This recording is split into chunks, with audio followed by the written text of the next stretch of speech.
India versus Scotland, ये है match आज भारत का। दोस्तों दूसरे हाफ में दुबई इंटरनेशनल स्टेडियम से आएगा। Let's talk about the last game Scotland played in this very against New Zealand. They looked a very good side Misbah, even though कि वो शायद एट पार नहीं है इन टीमों के साथ, but they gave New Zealand quite a square at a couple of places. काफ़ी उनको प्रेशर में रखा हुआ था उन्होंने। आई थिंक बहुत कॉन्फिडेंस मिला होगा उनको उस गेम से। They were in the hunt, even chase करते हुए भी वो जिस तरह जा रहे थे। One stage I think they were going very well. After 8 overs they were 60 प्लस, 66 रन्स थे।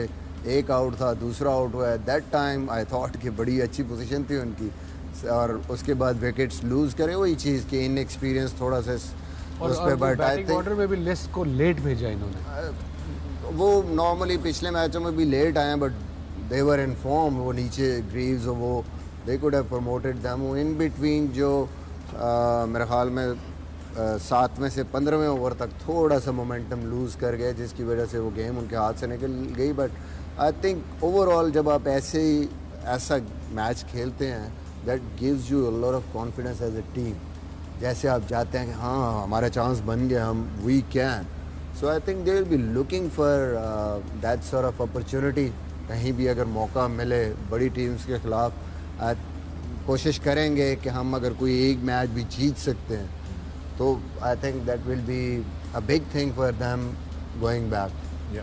वकार फॉर स्कॉटलैंड। झटका नहीं लगा वैसे अभी तक, झटका नहीं लगा इस वर्ल्ड कप में अभी तक किसी को। हाँ एक्चुअली अभी तक किसी को सरप्राइज नहीं मिला। हम कहते हैं ना कि वर्ल्ड कप में हमेशा किसी न किसी वर्ल्ड कप में एक आधी टीम दूसरी टीम का, बड़ी टीम का सर ले जाती है। अभी तक ऐसा नहीं हुआ। जिस तरीके से इंडिया पिछला मैच खेली है, मेरा नहीं ख्याल झटका लगेगा। they were under pressure before, lost 2 games. हम टॉकिंग न्यूजीलैंड वाले को झटका लग सकता है ना। न्यूजीलैंड भी तो वो सेकंड मैच। अच्छा, न्यूजीलैंड को नामीबिया से झटका लग सकता है। किसी को भी लग सकता है, किसी को भी झटका लग सकता है। ये तो वो है। बट लेट्स एक सेकंड के लिए स्कॉटलैंड की बात कर लेते हैं यहाँ पर। वकार, स्कॉटलैंड के बॉलर्स के लिए क्या स्ट्रेटजी होनी चाहिए? Because Scotland is going to be now facing a very very charged Indian team. Well they playing in Dubai की डिपेंड करता है पिच कैसी है। अगर तो पिच थोड़ी खुरदरी है जहाँ पे गेंद रुक रहा था।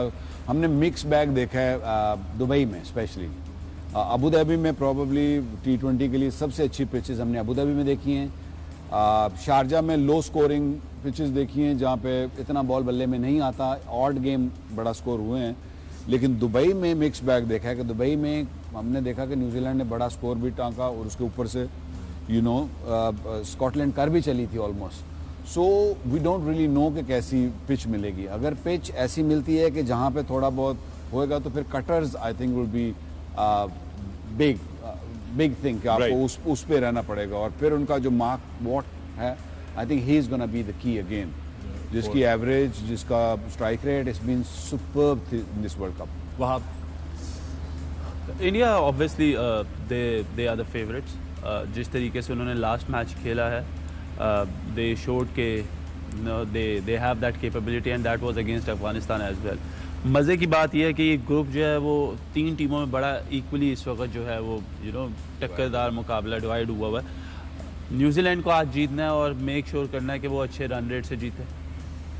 अगर वो अफगानिस्तान से हार जाते हैं आने वाला मैच, तो इंडिया को इस मैच में भी अपना रन रेट बेहतर करना है कि वो कोशिश करें कि वो मैच जो है वो रन रेट जो है वो न्यूजीलैंड से बेहतर हो। बिल्कुल ऐसे ही है। और न्यूजीलैंड को भी आज रन रेट अपना बेहतर करना है। So this is very much equally very much divided. बड़ा मज़ा आएगा। लेकिन India is going to be the favourite. जिस तरीके से उन्होंने खेला, आई थिंक अफगानिस्तान के बॉलर्स जो हैं वो थोड़े ज़्यादा, हम कह सकते हैं कि स्कॉटलैंड से they were more competitive. Even though they have bowled really well, Scotland के bowlers taking nothing away from them, but Indian will be charged.